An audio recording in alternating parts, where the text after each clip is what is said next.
Bapa yang baik, biarlah ibadah pada hari ini Tuhan, kami memperoleh kasih karunia-Mu Tuhan, kami memperoleh anugerah-Mu Tuhan, karena sepanjang minggu yang telah kami lalui Tuhan, anugerah-Mu melimpah-limpah dalam kehidupan kami. Kuasa-Mu menyertai kehidupan anak-anak-Mu di tempat ini Tuhan. Biarlah terang kami Tuhan itu bercahaya terhadap dunia Tuhan. Biarlah firman-Mu itu Tuhan menjadi kesaksian dalam kehidupan kami Tuhan. Ajarkan kami Tuhan untuk mengenal jalan-jalan, bawa kami Tuhan untuk mendekat kehadiran-Mu Tuhan.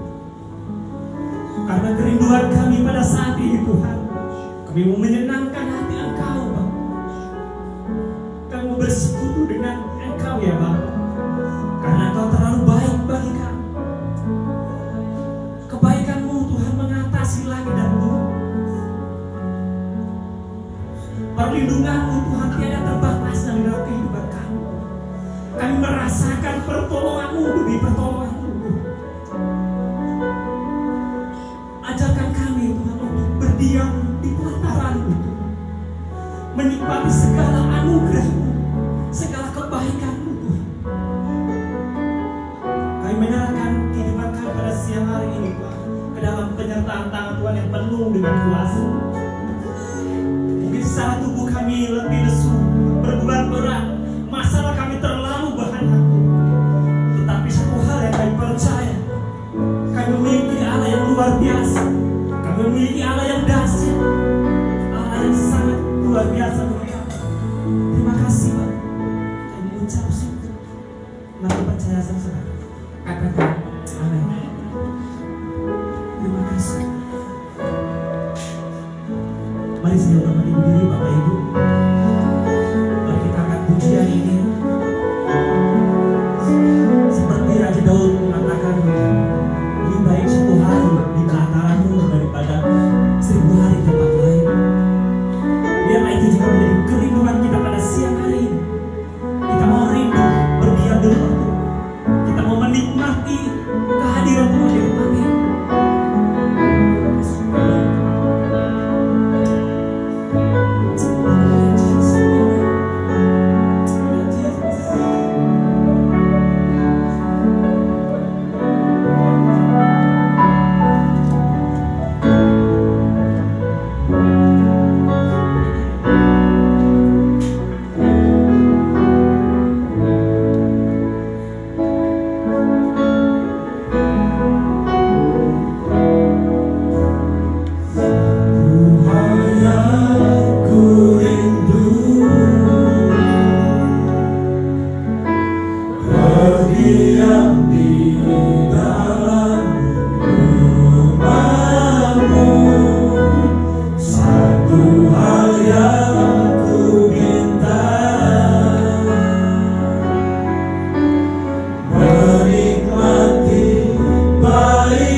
kami lebih rindu lagi di pelataran-Mu.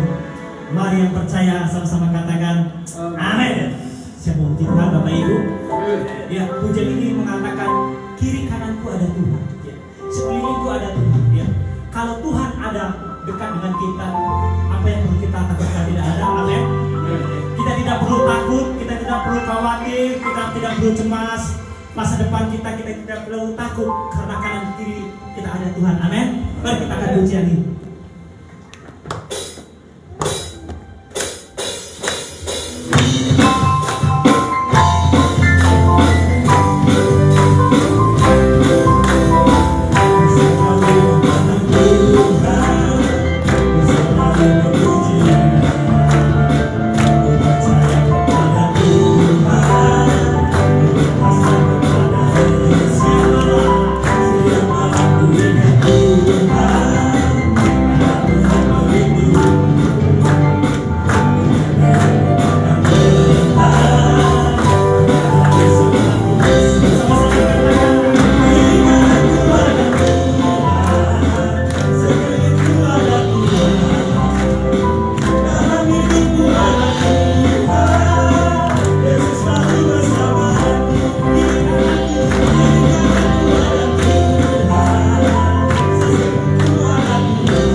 Shalom.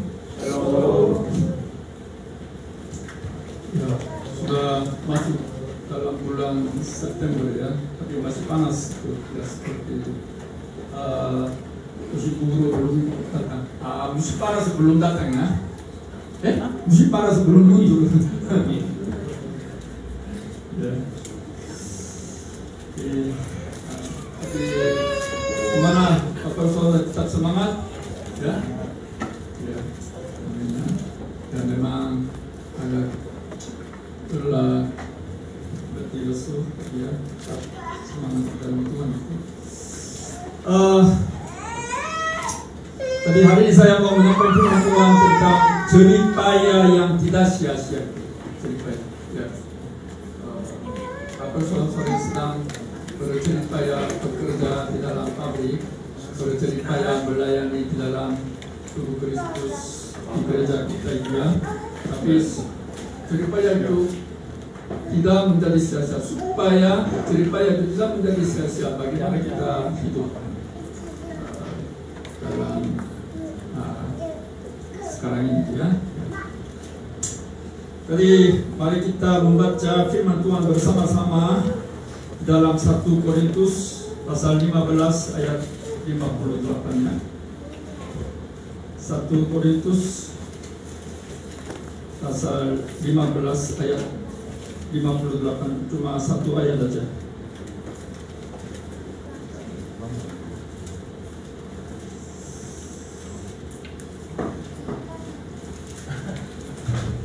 Oke, mari kami baca bersama-sama. Sudah ketemu?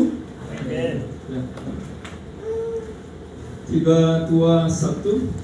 Karena itu, saudara-saudaraku yang terkasih, berdirilah teguh, jangan goyah, dan giatlah selalu dalam pekerjaan Tuhan. Sebab kamu tahu bahwa dalam persekutuan dengan Tuhan, jeripayamu tidak sia-sia. Kehidupan kita sendiri adalah kehidupan yang penuh jeripaya. Maka kitab Pengkhotbah pasal 1 ayat 3 mengatakan bahwa apakah gunanya manusia berusaha dengan jeripaya di bawah matahari? Semua jeripaya di bawah matahari tidak ada gunanya. Yang tersisa hanyalah segenggam tanah. Jeripaya di dunia, yaitu jeripaya di luar Tuhan, sering menjadi sia-sia dan menjadi seperti menangkap angin, menangkap sebuah angin. Maka kitab Pengkhotbah pasal 1 ayat 14 berkata bahwa aku telah melihat segala perbuatan yang dilakukan orang di bawah matahari, tetapi lihatlah segala sesuatu adalah sia-sia untuk menangkap angin. Dan di dalam kitab Mazmur 127 ayat 1 dan 2 tertulis bahwa jikalau bukan Tuhan yang membangun rumah, sia-sialah usaha orang yang membangunnya. Jikalau bukan Tuhan yang mengawal kota, sia-sialah pengawal berjaga-jaga. Sia-sialah kamu bangun pagi-pagi dan duduk-duduk sampai jauh malam dan makan roti yang diperoleh dengan susah payah, sebab ia memberikannya kepada yang dicintainya pada waktu tidur. Walaupun saudara-saudari bangun pagi-pagi dan sampai bekerja larut malam, tapi di luar Tuhan pekerjaan semua itu menjadi sia-sia. Walaupun saudara-saudari mendapatkan gaji atau mendapatkan sesuatu, ya, tapi nanti itu diberikan kepada orang yang dicintai Tuhan. Maka jeripaya kita harus menjadi berkat bagi kita, ya. Memang bagi kita orang lain, sesama kita juga berkat itu, ya. Tapi jangan menjadi sia-sia itu, ya, jeripaya saudara-saudara. Karena itu seperti apa? Itu seperti sebuah periuk yang tidak ada rantai atau sebuah tas yang berlubang. Ya. Kalau tas yang berlubang, walaupun kita masukkan terus uang, perak, emas, apapun itu terus masukkan, tapi semua itu jatuh keluar itu, ya, keluar menjadi sia-sia. Di dalam kitab Hagai pasal 1 ayat 6 tertulis bahwa kamu menabur banyak tetapi membawa pulang hasil sedikit. Kamu makan tetapi tidak sampai kenyang. Kamu minum tetapi tidak sampai puas. Kamu berpakaian tetapi padamu tidak sampai panas. Dan orang yang bekerja untuk upah, dia bekerja untuk upah yang ditaruh dalam pundi-pundi yang berlubang. Jika kita menuangkan air dalam periuk yang berlubang, coba itu tunjukkan foto, gambar.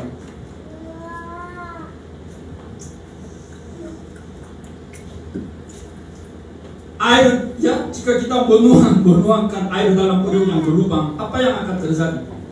Kita tidak dapat menyimpan air, bahkan air segera bocor ke bawah. Dan apa yang akan terjadi jika kita memasukkan uang, emas, perak, dan lain-lain ke dalam dompet yang berlubang? Atau saudara-saudari setelah menerima kasih, kita dimasukkan dompet, kalau secara cash itu menerima, tapi dompetnya itu sudah berlubang, gimana itu, ya?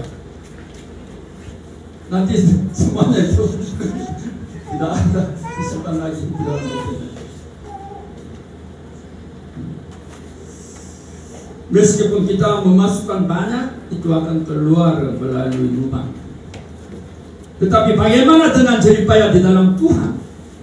Di dalam ayat 58 tertulis bahwa dalam persekutuan dengan Tuhan, jeripaya coba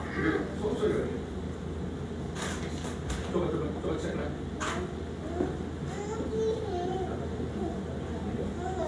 Oh ya,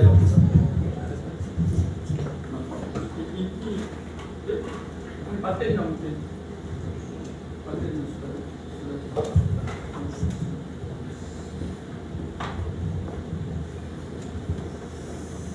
Tetapi bagaimana dengan jeripaya di dalam Tuhan? Di dalam ayat 58 tertulis bahwa dalam persekutuan dengan Tuhan, jeripayamu tidak sia-sia. Firman ini berarti dalam persekutuan dengan Tuhan, jeripaya kita tidak menjadi periuk yang tidak ada rantai atau dompet yang berlubang. Kenapa? Kita Maleakhi pasal 3 ayat 16 berkata bahwa Tuhan memperhatikan dan mendengar. Sebuah kitab peringatan ditulis di hadapannya bagi orang-orang yang takut akan Tuhan dan bagi orang-orang yang menghormati namanya.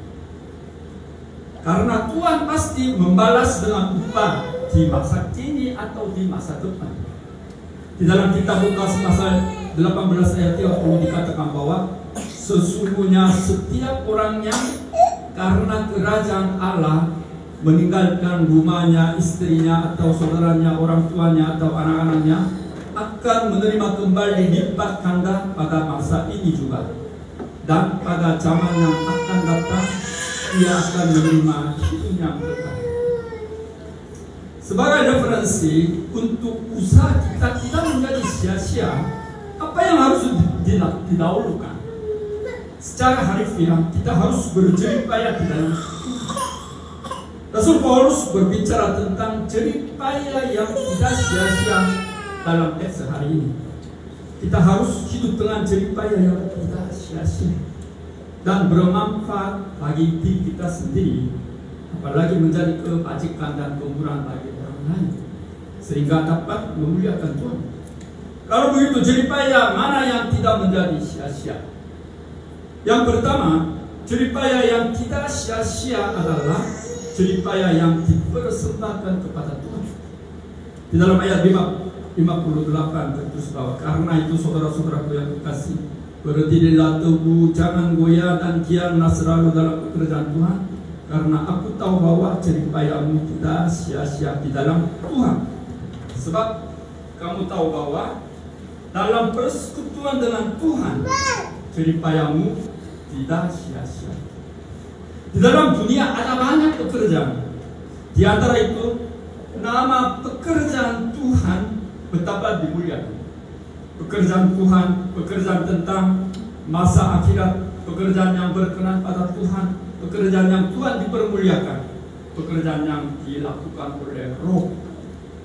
Semua hal ini adalah pekerjaan Tuhan yang tidak sia-sia di dunia ini. Dalam kitab Wahyu pasal 14 ayat 13 dikatakan bahwa, dan aku mendengar suara dari surga berkata, tuliskan, berbahagialah orang-orang mati yang mati dalam Tuhan sejak sekarang ini. Sungguh kata Roh, supaya mereka boleh beristirahat dari jeripaya jadi lelah mereka, karena segala perbuatan mereka menyertai mereka. Di sini kata segala perbuatan mereka menyertai mereka bukan berarti menderita kesusahan, melainkan upah atas jeripaya mereka itu akan dibalaskan oleh Tuhan. Selain itu, percayalah bahwa kematian adalah berkat dan sebuah hak istimewa yang hanya diberikan kepada orang-orang yang percaya kepada Tuhan Yesus Kristus dan merupakan sebuah oleh-oleh dari Tuhan. Orang-orang di dunia ini hidup dalam ketakutan akan kematian, entah mereka memiliki status yang berkuasa atau tidak. Karena kematian orang yang tidak percaya pada Yesus adalah penderitaan dari penghukuman neraka.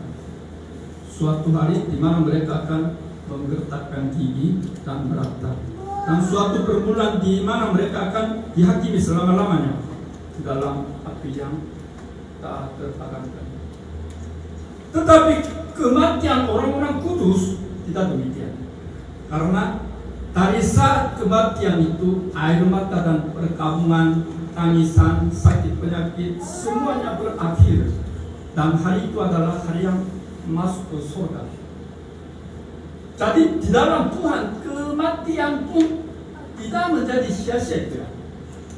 Orang yang tidak percaya kematian itu sangat menakutkan mereka, hal yang sangat menakutkan mereka. Tapi bagi orang Kristen kita adalah kematian pun menjadi salah satu berkat dan juga hari yang masuk ke dalam surga yang penuh sukacita. Nah, jadi kita tidak usah takut kematian itu.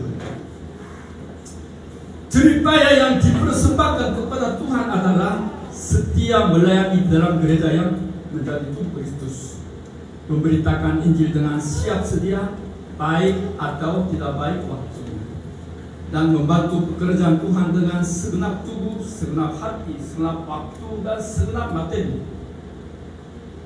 Oleh karena itu kita harus lebih bersukacita atas pekerjaan Tuhan daripada pekerjaan dunia ini.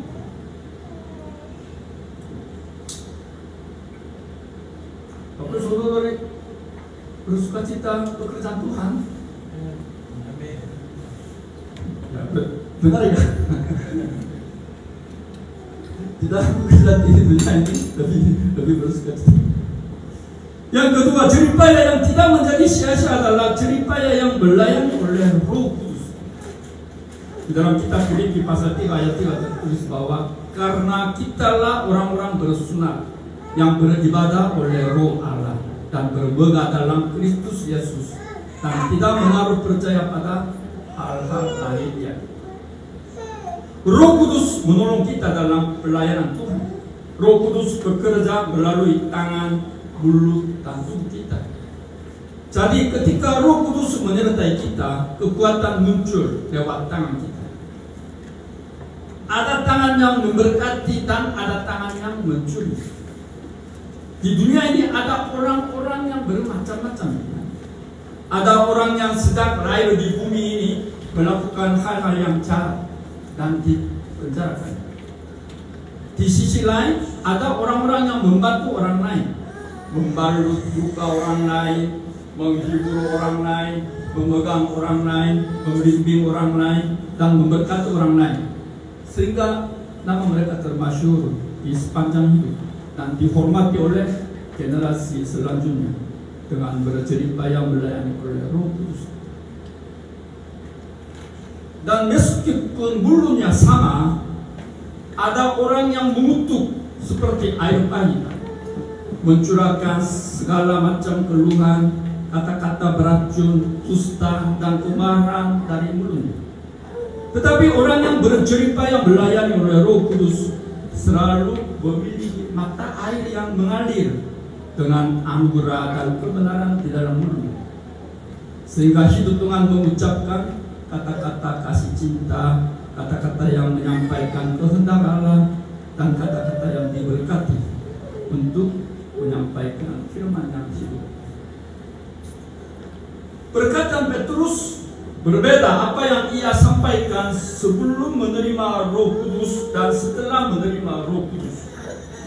Petrus yang telah mengikuti Yesus selama 3 tahun dan telah dilatih secara rohani serta melihat mujizat ajaiban yang dilakukan oleh Yesus, bersumpah bahwa sekalipun aku harus mati bersama-sama Yesus, aku takkan menyangkal engkau. Tetapi ternyata menyangkal Yesus sampai 3 kali sebelum menerima Roh Kudus. Ketika Yesus dihina di hadapan imam-imam kepala dan seluruh mahkamah agama. Namun pada hari Pentakosta, ia menyampaikan Injil menurut Roh Kudus di ruang atas setelah menerima Roh Kudus, dan menyatakan kuasa dengan 3.000 orang dan 5.000 orang bertobat dan percaya kepada Tuhan. Jadi hidup Petrus, perkataan Petrus ya sudah berubah itu. Sebelum menerima Roh Kudus dan setelah menerima Roh Kudus. Ya. Sebelum menerima Roh Kudus dia kelihatan dia orang yang berani, tapi sebenarnya dia juga semacam penakut, seorang penakut ya. Seorang ya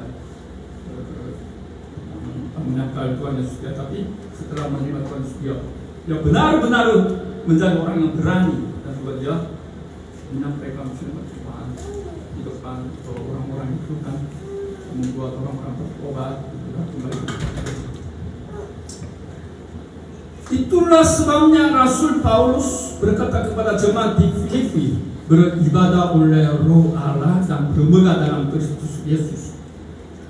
Orang yang dipakai oleh Roh Kudus tidak memegahkan diri sendiri sama sekali.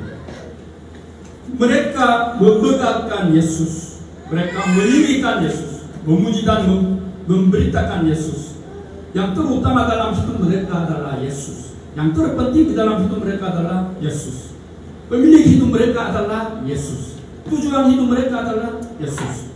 Dan seluruh cara hidup mereka adalah Yesus. Sama seperti ini, ketika kita menjadi kehidupan yang berpusat pada Yesus, kita dipenuhi oleh Roh Kudus dan dipakai sebagai alat Tuhan. Saudara-saudara sedang dipakai untuk siapa itu? Saudara-saudara sedang dipakai untuk siapa? Dipakai untuk diri sendiri atau dipakai untuk Tuhan? Untuk apa saudara-saudari berjeripaya bekerja keras dan berkeringat dari pagi hingga malam? Jika hal itu tidak berhubung dengan Yesus, yang sisanya hanyalah kekosongan dan kehampaan.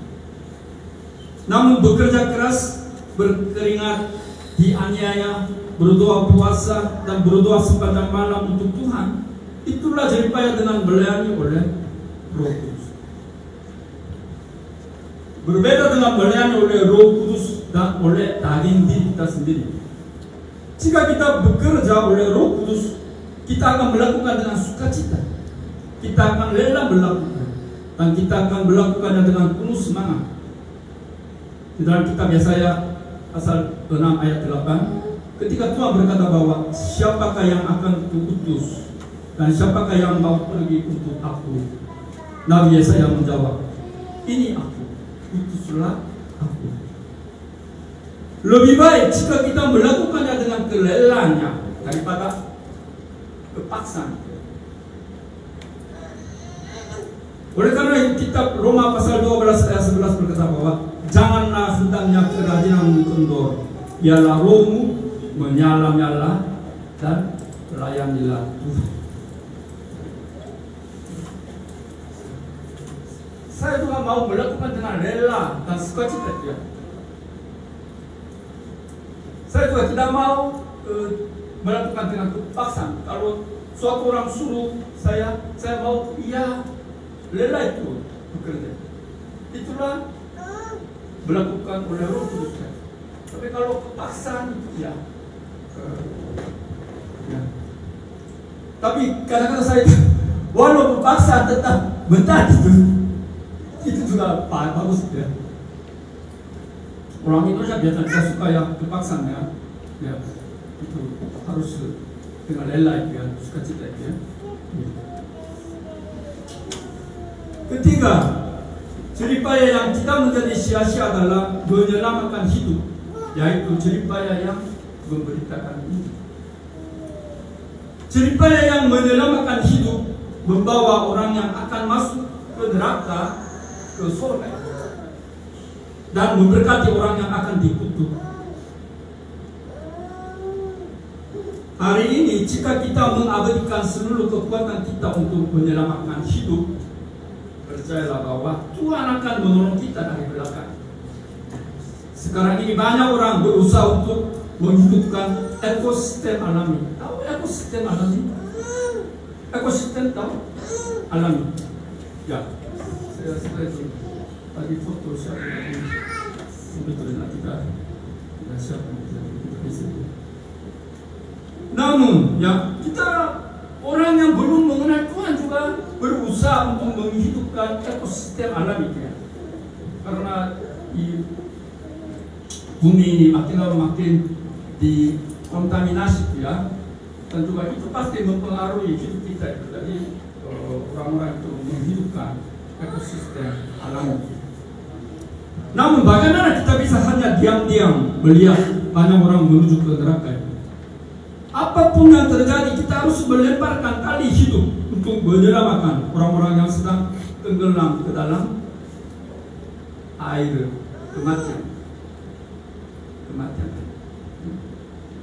Kita dipanggil oleh Tuhan untuk melakukan hal ini.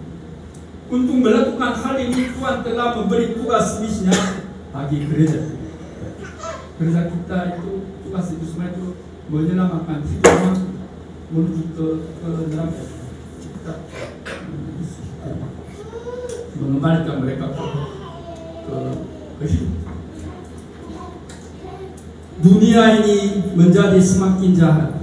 Jika kita sebagai orang Kristen yang telah diselamatkan dari kematian, namun tetap tinggal secara diam-diam, siapa yang akan menyelamatkan dunia ini?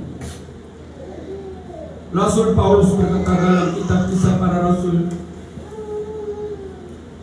20 ayat 24, tetapi aku tidak menghiraukan nyawaku sedikit pun, asal saja aku dapat mencapai garis akhir dan menyelesaikan pelayanan yang ditugaskan oleh Tuhan Yesus kepadaku, untuk memberi kesaksian tentang Injil kasih karunia Allah. Saya menulis hidup saya juga sangat mengabaikan memberitakan Injil. Pada waktu saya dipanggil Tuhan sebagai seorang para misi itu, saya mengambil keputusan, saya memberitakan Injil kepada orang-orang yang belum mengenal Tuhan. Tapi setelah saya terlibat dalam pelayanan di dalam gereja, mungkin tugas misi itu makin dikendor. Saya cuma mengembarakan jemaat itu, tetapi saya tidak memperhatikan kepada orang-orang yang belum mengenal Tuhan. Jadi ya, saya kira semua harus bertobat dan juga harus memperhatikan orang-orang yang belum mengenal Tuhan. Sebenarnya di Korea ada banyak orang Islamnya, orang Islam dari Indonesia, Uzbekistan, atau banyak negara. Jadi kita harus memperhatikan mereka. Itulah itu Tuhan memberi tugas kepada kita dalam keselamatan. Kitab Yohanes pasal 3 ayat 16 dan 17 berkata bahwa karena begitu besar kasih Allah akan dunia ini, sehingga Ia telah mengaruniakan anaknya yang tunggal, supaya setiap orang yang percaya kepadanya tidak binasa, melainkan beroleh hidup yang kekal. Sebab Allah mengutus anaknya ke dalam dunia bukan untuk menghakimi dunia, melainkan untuk menyelamatkannya oleh Dia. Di dalam kitab Filipi pasal 2 ayat 22 tertulis bahwa kamu tahu bahwa kesetiaannya telah teruji, dan bahwa Ia telah menolong aku dalam pelayanan Injil, sama seperti seorang anak menolong bapaknya. Ketika Paulus memperkenalkan Timotius kepada jemaat Filipi, ia tidak memperkenalkan yang lain, melainkan ia memperkenalkan Timotius sebagai seorang yang telah bekerja keras bersama dengan dia untuk Injil. Ada banyak jeripaya di dunia ini, tetapi jeripaya untuk Injil tidak menjadi sia-sia sama sekali. Kitab Daniel pasal 12 ayat 3 berkata bahwa dan orang-orang bijaksana akan bercahaya seperti cahaya cakrawala, dan yang telah menuntun banyak orang kepada kebenaran seperti bintang-bintang, tetap untuk selama-lamanya. Dan di dalam kitab Mazmur 126 dan ayat 5-6 tertulis bahwa orang-orang yang menabur dengan mencucurkan air mata akan menuai dengan bersorak-sorai. Orang yang berjalan maju dengan menangis sambil menabur benih, pasti pulang dengan sorak-sorai sambil membawa berkas-berkasnya. Kita harus berjerih payah semaksimal mungkin dalam memberitakan Injil. Inilah Tuhan yang paling paling bersenangkan hati. Kitab 2 Timotius pasal 4:2 mengatakan bahwa beritakanlah firman, siap sedialah baik atau tidak baik waktu. Dan kitab Markus 16 ayat 15 mengatakan bahwa pergilah ke seluruh dunia, beritakanlah Injil kepada segala makhluk. Sudah diberikan tugas kepada orang-orang yang belum mengenal dia. Jadi ya, mungkin nanti saya waktu pengumuman itu saya itu katakan pelayanan saya itu akan berhenti ya bulan itu. Nanti saya kurang tahu nanti saya dipakai oleh bagaimana. Mungkin satu sisi di dalam hati saya itu ya itu memberitakan Injil sebagai para misi. Itulah itu tugas saya.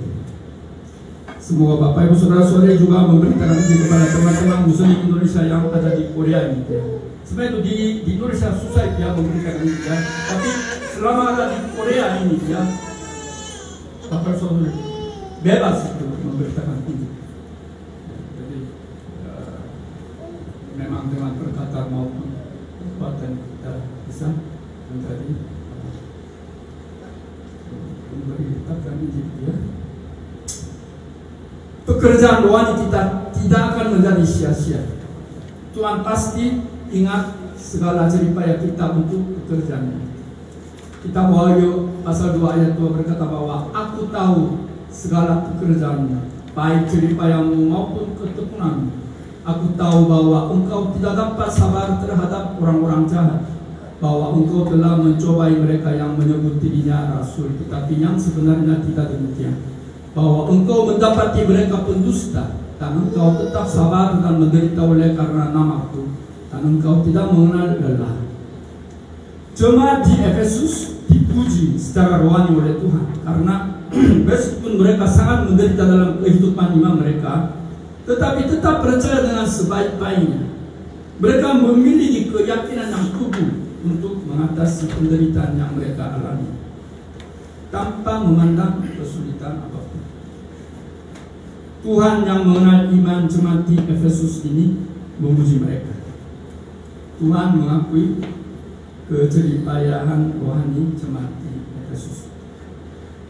Dalam teks hari ini ayat 58 berkata bahwa karena itu saudara-saudaraku yang kekasih, berdirilah teguh, jangan goyah, dan giatlah selalu dalam pekerjaan Tuhan.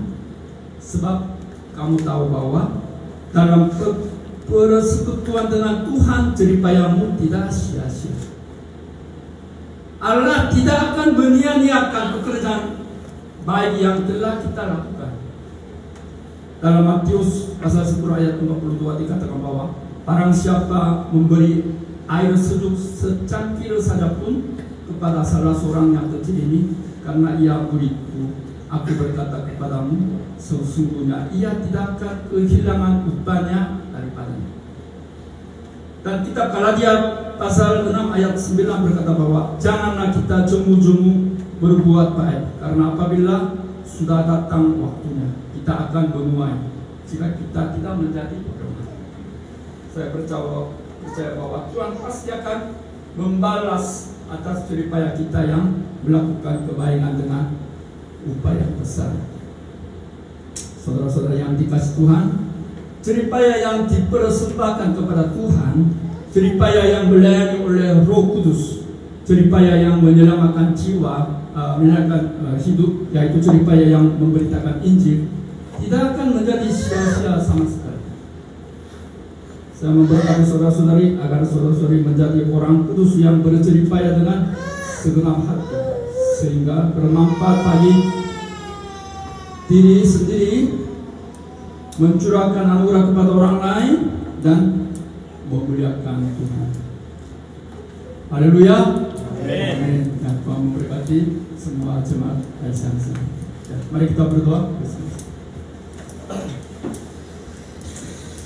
Tuhan, terima kasih hari ini kami sejenak mendengar firman-Mu. Kami ingat perkataan-Mu, jeripaya-Mu tidak akan menjadi sia-sia jika kita melayani Engkau dan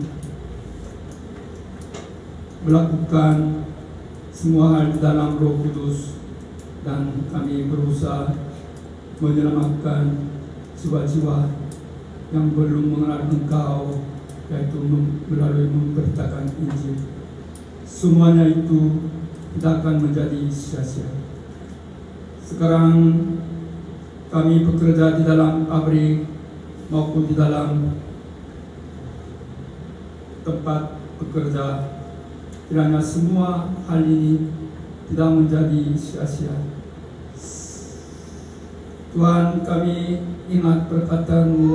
Tuhan akan membalas semua jeripaya kami dengan membawa pulang dengan bersorak-sorai, dengan berkas-berkas. Oh Tuhan, semua jemaat Aisyah sedang bekerja di dalam pabrik dan mencari upahan, tapi itu ialah itu semua hal itu tidak menjadi sia-sia dalam Engkau Tuhan, sehingga nanti kami bertemu Engkau di surga, kami boleh dipuji dan juga kami dipermuliakan. Tuhan, kami serahkan seluruh hidup kami ke dalam tangan-Mu yang kuasa. Biarlah Tuhan terus memberi Roh Kudus yang menyala-nyala dalam hidup kami, sehingga kami terus melihat orang-orang yang belum mengenal Engkau dan menuju ke neraka. Kami boleh menyelamatkan mereka dengan memberikan Injil ini. Tuhan, kami serahkan seluruh usaha kami, hidup kami, jeripaya kami ke dalam tangan-Mu yang kuasa. Kami berdoa dalam nama Tuhan Yesus Kristus yang memberi kemenangan bagi kami. Haleluya. Amin. Kamu dari kita semua.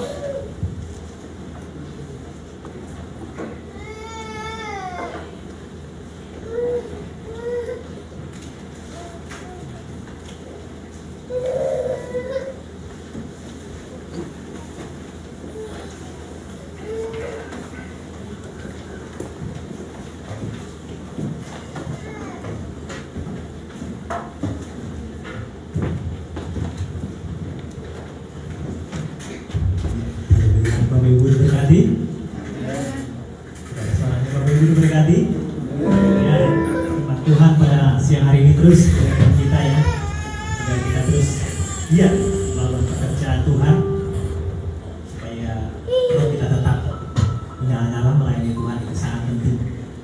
Jadi supaya saudara dan saya di hadapan Tuhan tidak ada sia-sia, ya. Meresponinya dengan menjalankan korban persembahan, kata pujian kiri kanan ku ada Tuhan.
Mari kita berdoa.